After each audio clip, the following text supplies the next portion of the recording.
If you're like me, you never get approached by girls unless they're selling cookies, and beyond that, unless you're really attractive, famous, or have a puppy, it's all on you to break the ice with someone. You might be thinking, wow, that sounds unfair, what kind of double standard is this? But remember, don't hate the player, hate the game. Which I do. The good news is that because it's hard, that means if you're good at it, you really have a big step up on the people who refuse to try. Remember, when you're approaching someone, if you're just not weird, you're doing better than 95% of people. But as they say, easier said than done.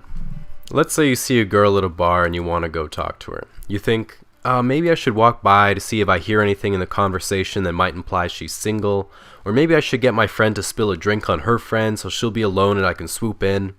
Ask yourself, what would a not weird person do?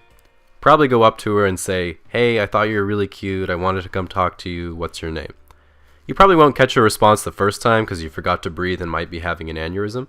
This is normal, just sit tight and wait for the alcohol to give you a personality. So what if you're at school or work and there's someone you have a big crush on, but you're worried about messing it up because you're still going to see them nearly every day? You might be thinking, I'll just play it cool, hope we get put in the same group at some point and I can scope it out. Or maybe I should just walk up to her and say she looks exactly like my really hot sister. Ask yourself, what would a not weird person do? That's right. Keep up the good work. Now, it's not a bad idea to have a few go-to openers if you're in the same environment all the time. I think pickup lines are pretty dumb because they're really just jokes. But if I'm in the gym, one of my go-tos is, damn, nice glutes, looking thick. Mind giving me a spot? Then when they say okay, I just say, thanks man, and take it from there.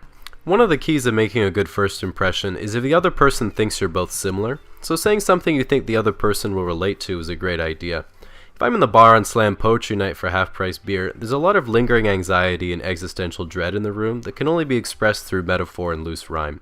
So what I like to do to show I'm on the same page is sit next to someone and say, hi, I'm James, what's your name? Oh, nice to meet you, Hope. Oh man, this stool sure is flimsy.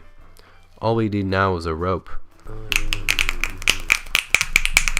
On the same note, when I was taking engineering at university and I just wanted to make friends, my go-to icebreaker was sitting next to someone and saying, hey man, have you ever touched a woman's hand?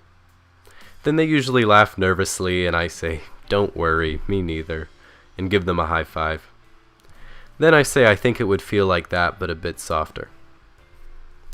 Sad times. At this point I wanted to mention that if you're a girl, every guy on earth would appreciate if you approached us first once in a while. Even if we aren't interested, it's really flattering because it almost never happens.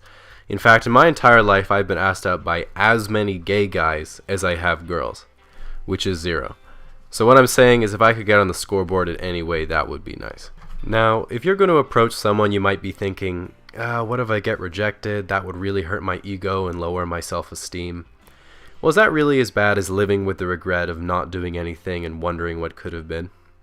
If you're as fragile as me, it definitely is, which is why I have a permanent arsenal of coping mechanisms on standby, and I avoid difficult situations.